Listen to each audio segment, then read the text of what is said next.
Praise the Lord. पुनर्बार यही Bible पठन कक्ष को आपण मानकु स्वागत जनाए। आज आम्भे माने बाइबल रो कैनोनाइजेशन अर्थात ईश्वर को वाक्य भाव रे बाइबल रो स्वीकृति प्राप्त पुस्तक गुड़िकर संकलन बा संग्रह एवं पुरातन नियमर पुस्तक गुड़िकर आयोजन बा सेगुड़िकर स्थान निरूपण से विषय रे आम माने आज ध्यान करिबा। जहाँ को इंग्लिश रे आमे जदि कहि परिबा the canonization of scripture and the arrangement of the old testament books.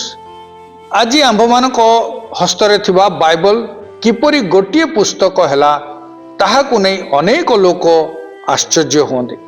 Bible रो स्वीकृति प्राप्त पुस्तक गुड़िक प्रति साम्यक दृष्टि पकाइबा द्वारा आमे एही प्रश्नर उत्तर देई परिबा। एक शास्त्र बा बाइबल रो स्वीकृति प्राप्त पुस्तक गुड़िक दी कैनोनाइजेशन ऑफ स्क्रिप्चर। आमे आज व्यवहार करुवा बाइबल अनेक पुस्तकर संकलन बा संग्रह एक निर्दिष्ट समय रे अलगा और पृथक भाव रे रहिथिबा नलाकार पुस्तक गुड़िक गोटिए पुस्तक रे संग्रह करागला। एही विषय को भल भाव रे बुझिबा को हेले इस्राएल रो इतिहास को बुझिबा नितांत आवश्यक और सहायक। 586 बीसी रे जिहुदा बाबिलोनियो मानक द्वारा परास्त हैला। एथि उतारे पारस्य बाबिलोन को जय कला। तत्परे ग्रीस रो अलेक्जेंडर द ग्रेट पारस्य को जय कला। जिहुदा और ताहार पड़ोसी राज्य गुड़िक एही साम्राज्य गुड़िकर अधीनस्थ हेले। अलेक्जेंडर द ग्रेट खूब अल्प समय मध्य ग्रीक हेलेनिस्टिक साम्राज्य स्थापन कले, किंतु कौनसी उत्तराधिकारी बिना गोटे संक्रमक रोग जोगु हठात तांकर मृत्यु होबारु अलेक्जेंडर रो सेनापति माने अलेक्जेंडर रो जय करितबा देश गुडी को विभाजन कले। मिस्र और सीरिया सेनापति टोलेमी रो अधीन को आसिला एवं एही परि भाबरे जिहुदा प्रदेश सीरिया अंचल रे अवस्थित मध्य ताहार अधीनस्थ हैला। अलेक्जेंडर मिस्र को जय करी तार नाम अनुसार अलेक्जेंड्रिया नगर स्थापन कला, जहाँ वर्तमान राजा टोलेमी द्वारा शासित। ख्रीष्टपूर्व 3य शताब्दी शेष आड़कू टोलेमी द्वितीय अलेक्जेंड्रिया रे बास करुवा जिहुदी गुरु मानक एकत्र आह्वान कले एवं शास्त्र बा बाइबल को अनुवाद कराइले, जहाँ एब्री रु ग्रीक भाषा रे अनुवाद करागला। नलाकार पुस्तक रूप से सुरक्षित रहिथिबा एब्री शास्त्र बा बाइबल को सही समय सर्वसाधारण ग्रीक भाषा रे अनुवाद करागला। बाइबल रो एही अनुवाद सेप्टुअजिंट भाव रे परिचित। एही समय रे पेंटाट्यूक ऐतिहासिक पुस्तक गीत बा पद्य और नीतिवाक्य एवं भविष्यत वक्ता मानक पुस्तक सबू एकत्र अणा जाई अनुवाद करागला। सेप्टुअजिंट पुरातन नियमर ग्रीक अनुवाद प्राय ख्रीष्टपूर्व 280 बीसी रे समाप्त हैला। एणु ख्रीष्टଙ୍କ समय रे एही बाइबल संकलन प्रचलित थिला तथा व्यवहृत हेउथिला। प्राय 90 ख्रीष्टाब्द रे जामनिया राबिनिकल काउंसिल विधिबद्ध भाव रे पुरातन नियमर 39 पुस्तक को ईश्वर वाक्य भाव रे स्वीकृति तथा अनुमोदन देला। ख्रीष्टाब्द 90 बेलू नूतन नियमर प्राय समस्त पत्र और पुस्तक लिखित हो सारी एवं सुसमाचार गुड़िकर लेखा सरी आसुथला।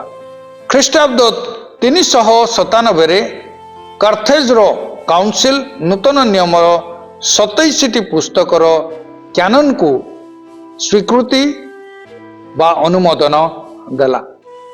पुरातन नियमर आयोजन तथा व्यवहृत विषय वस्तु। पुरातन नियमर आयोजन तथा व्यवस्थित विषय वस्तु। The arrangement of the old testament books. पुरातन नियमर 39 पुस्तक केउ आधार रे आंभ मानक बाइबल रे थिबा क्रम अनुसार आयोजित होई अछि। पुरातन नियमर पुस्तक गुड़ी को सजाइबार एक प्राथमिक आधार थिला सेगुड़िकर ऐतिहासिक क्रम କେଉଁ କ୍ରମରେ ସେଗୁଡ଼ିକ ଲେଖାଯାଇଥିଲା? ପେଣ୍ଟାଟ୍ୟୁକ୍ ପ୍ରଥମ 5ଟି ଐତିହାସିକ ପୁସ୍ତକ, ଗୀତ ସଂହିତା, ଗୀତ ବା ପଦ୍ୟ ଏବଂ ଭାବବାଦୀମାନଙ୍କର ପୁସ୍ତକ ସେହି ସମୟ କ୍ରମରେ ଲେଖାଯାଇଥିଲା। ଖ୍ରୀଷ୍ଟଙ୍କ ସମୟରେ ଏହିପରି ଶ୍ରେଣୀ ବିଭାଜନ ହୋଇସାରିଥିଲା। ପୁରାତନ ନିୟମ ବିସ୍ତୃତ ଭାବରେ 3ଗୋଟି ସାହିତ୍ୟ ଶୈଳୀରେ ବିଭକ୍ତ, ଯଥା ଇତିହାସ ତଥା ଐତିହାସିକ, ପଦ୍ୟ ଓ ଭାବବାଦୀମାନଙ୍କର ପୁସ୍ତକ। ଏହି 3ଟି ମୁଖ୍ୟ ସାହିତ୍ୟିକ ଶୈଳୀର ବିଭାଜନରେ ଆମେ ଏକ ଐତିହାସିକ କ୍ରମ ଦେଖିବାକୁ ପାଉ। ଐତିହାସିକ ପୁସ୍ତକ ଆଦି ପୁସ୍ତକ ଠାରୁ ଏଷ୍ଟର ପୁସ୍ତକ ପର୍ଯ୍ୟନ୍ତ 17ଟି ପୁସ୍ତକ, ପଦ୍ୟ ବା ଗୀତ ପୁସ୍ତକ ଆୟୁବ ଠାରୁ ପରମ ଗୀତ 5ଟି ପୁସ୍ତକ, ଭାବବାଦୀମାନଙ୍କର ପୁସ୍ତକ ଜିସାୟ ଠାରୁ ମଲାଖି ପର୍ଯ୍ୟନ୍ତ 17ଟି ପୁସ୍ତକ। ପୁରାତନ ନିୟମର 39ଟି ପୁସ୍ତକର ବିଷୟବସ୍ତୁକୁ ବୁଝିବା। 1. 17ଟି ଐତିହାସିକ ପୁସ୍ତକ। 17ଟି ଐତିହାସିକ ପୁସ୍ତକର ଏକ ସ୍ପଷ୍ଟ କ୍ରମ ରହିଛି, ଯାହା ସ୍ୱାଭାବିକ ଭାବରେ ଦର୍ଶାଏ ଯେ କେଉଁ ପୁସ୍ତକ ପରେ କେଉଁ ପୁସ୍ତକ ଆସେ, ବା 17ଟି ଐତିହାସିକ ପୁସ୍ତକ ସମୟ କ୍ରମ ଅନୁସାରେ ଏକାଠି ଖଞ୍ଜା ଯାଇଛି ଓ ସାଧାରଣତଃ ନିମ୍ନ ପ୍ରକାରେ ବ୍ୟାଖ୍ୟା କରାଯାଏ। ସୃଷ୍ଟି ସମୟ ଆଦି ପୁସ୍ତକ 1 ପର୍ବ ଠାରୁ 11 ପର୍ବ, ମାନବ ଜାତିର ସାଧାରଣ ଇତିହାସ। ପିତୃପୁରୁଷମାନଙ୍କ ସମୟ ଆଦି ପୁସ୍ତକ 12 ପର୍ବ ଠାରୁ 50 ପର୍ବ, ଇସ୍ରାଏଲ ଦେଶର ପ୍ରାରମ୍ଭ। ମୋଶାଙ୍କ ସମୟ, ଯାତ୍ରା ପୁସ୍ତକ, ଲେବୀୟ ପୁସ୍ତକ, ଗଣନା ପୁସ୍ତକ, ଦ୍ୱିତୀୟ ବିବରଣ ପୁସ୍ତକ। ବିଚାରକର୍ତ୍ତାମାନଙ୍କ ସମୟ, ଜିଓସୁୟ, ବିଚାରକର୍ତ୍ତା, ରୁଥ୍, ପ୍ରଥମ ଓ ଦ୍ୱିତୀୟ ସାମୁଏଲ। ରାଜାମାନଙ୍କ ସମୟ, ପ୍ରଥମ ଓ ଦ୍ୱିତୀୟ ରାଜାବଳୀ, ପ୍ରଥମ ଓ ଦ୍ୱିତୀୟ ବଂଶାବଳୀ। ବନ୍ଦିତ୍ୱ ସମୟ, ଏଜ୍ରା, ନେହେମିୟା, ଏଷ୍ଟର। 2. ଗୀତ ବା ପଦ୍ୟ ପୁସ୍ତକ, ଆୟୁବ, ଗୀତ ସଂହିତା, ହିତୋପଦେଶ, ଉପଦେଶକ, ପରମ ଗୀତ। ଇସ୍ରାଏଲର ଇତିହାସକୁ ଅନୁଧ୍ୟାନ କଲେ ଆପଣ ଦେଖିପାରିବେ ଯେ ଲୋକମାନଙ୍କୁ ଈଶ୍ୱରଙ୍କ ଇଚ୍ଛା ଜଣାଇବା ପାଇଁ 3 ପ୍ରକାର ଲୋକ 3 ପ୍ରକାର ମାଧ୍ୟମକୁ ବ୍ୟବହାର କରିଛନ୍ତି। ଲୋକମାନେ ଯେତେବେଳେ ଈଶ୍ୱରଙ୍କ ନିୟମକୁ ଭଙ୍ଗ କଲେ, ଯାଜକମାନେ ସେମାନଙ୍କୁ ଈଶ୍ୱରଙ୍କ ବ୍ୟବସ୍ଥା ଶିଖାଇଲେ। ଭବିଷ୍ୟତ ବକ୍ତାମାନେ ଲୋକମାନଙ୍କୁ ଈଶ୍ୱରଙ୍କ ବାକ୍ୟ କହି ଉତ୍ତମ ପରାମର୍ଶ ଦେଲେ। ଯାଜକମାନେ ମନ୍ଦିରରେ ଓ ମନ୍ଦିର କୈନ୍ଦ୍ରିକ ବିଷୟଗୁଡ଼ିକର ସେବା ସମ୍ପାଦନ କଲେ। ଭବିଷ୍ୟତ ବକ୍ତାମାନେ ସେମାନଙ୍କ ସ୍କୁଲରେ ଶିକ୍ଷା ଦେଲେ ଏବଂ ପ୍ରାଚୀନ ଓ ବିଦ୍ୱାନ ଲୋକମାନେ ଜ୍ଞାନ ଶିକ୍ଷା ଦେବା ପାଇଁ ସ୍କୁଲଗୁଡ଼ିକ ସ୍ଥାପନ କରି ସେଠାରେ ସେମାନଙ୍କ ଶିଷ୍ୟମାନଙ୍କୁ ଶିକ୍ଷା ଦେଲେ। ଆମେ ପ୍ରାଚ୍ୟ ନିକଟ ପୂର୍ବ ଦେଶଗୁଡ଼ିକରେ ନୀତିକଥାର ଲେଖାଗୁଡ଼ିକ ପ୍ରଚଳିତ ଥିବାର ଦେଖିପାରୁ, କିନ୍ତୁ ଇସ୍ରାଏଲର ନୀତିବାକ୍ୟ ଲେଖାଗୁଡ଼ିକ ସୃଷ୍ଟିକର୍ତ୍ତା ଈଶ୍ୱର ଜିହୋବାଙ୍କଠାରେ ଏକ ଈଶ୍ୱରବାଦୀ ବିଶ୍ୱାସ ଉପରେ ଆଧାରିତ ହୋଇଥିବାରୁ ତାର ନୀତିକଥାର ଲିଖିତ ବିଷୟବସ୍ତୁ ଓ ଶୈଳୀରେ ଚତୁଃପାର୍ଶ୍ୱସ୍ଥ ଦେଶଗୁଡ଼ିକର ନୀତିକଥାର ଲେଖାଠାରୁ ଅନେକାଂଶରେ ଭିନ୍ନ ଅଟେ। 3. 17ଟି ଭାବବାଦୀମାନଙ୍କର ପୁସ୍ତକ। ଜିସାୟ ଠାରୁ ମଲାଖି ପର୍ଯ୍ୟନ୍ତ ପୁରାତନ ନିୟମର ସମସ୍ତ ପୁସ୍ତକ ଭବିଷ୍ୟତ ବକ୍ତାମାନଙ୍କ ନାମରେ ନାମିତ। 17ଟି ଭାବବାଦୀଙ୍କର ପୁସ୍ତକ ଉଭୟ ରାଜାମାନଙ୍କ ସମୟ 12ଟି ପୁସ୍ତକ ଓ ବନ୍ଦିତ୍ୱ ସମୟର 5ଟି ପୁସ୍ତକରୁ ଉତ୍ପନ୍ନ। ଭାବବାଦୀମାନଙ୍କର କୌଣସି ପୁସ୍ତକ ବିଚାରକର୍ତ୍ତା କି ମୋଶା କିମ୍ବା ପୂର୍ବପୁରୁଷମାନଙ୍କ ସମୟରେ ଲିଖିତ ନୁହେଁ।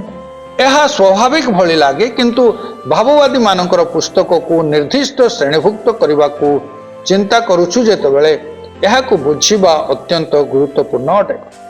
ଭାବବାଦୀମାନଙ୍କ ପୁସ୍ତକ ସାଧାରଣତଃ 2 ଭାଗରେ ବିଭକ୍ତ: ବଡ଼ ଭବିଷ୍ୟତ ବକ୍ତାମାନଙ୍କର ପୁସ୍ତକ ଓ ଛୋଟ ଭବିଷ୍ୟତ ବକ୍ତାମାନଙ୍କର ପୁସ୍ତକ।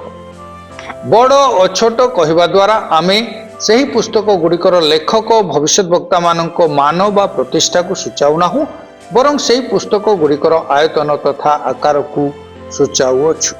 ଜିସାୟ, ଜେରେମିୟ ଏବଂ ଜେରେମିୟଙ୍କ ବିଳାପ, ଯାହାକୁ ମଧ୍ୟ ଜେରେମିୟ ଲେଖିଥିଲେ, ଜିହିଜିକଲ୍ ଏବଂ ଦାନିଏଲ ବଡ଼ ଭାବବାଦୀମାନଙ୍କ ପୁସ୍ତକ ଲେଖିଲେ ଏବଂ ଅବଶିଷ୍ଟ 12 ଭାବବାଦୀ छोट भविष्य वक्ता मान पुस्तक को लिखिले। बड़ भविष्य वक्ता मान पुस्तक 5 जेशाय, जेरेमिया, जेरेमिया विलाप, जेहेजिकल और दानिएल। छोट भविष्य वक्ता मान पुस्तक 12 होशेय, जोएल, आमोस, ओबदिया, जोनास, मेखा, नाहुम, हबकुक, सेफनिया, हागाय, जिखरिया और मलाखी।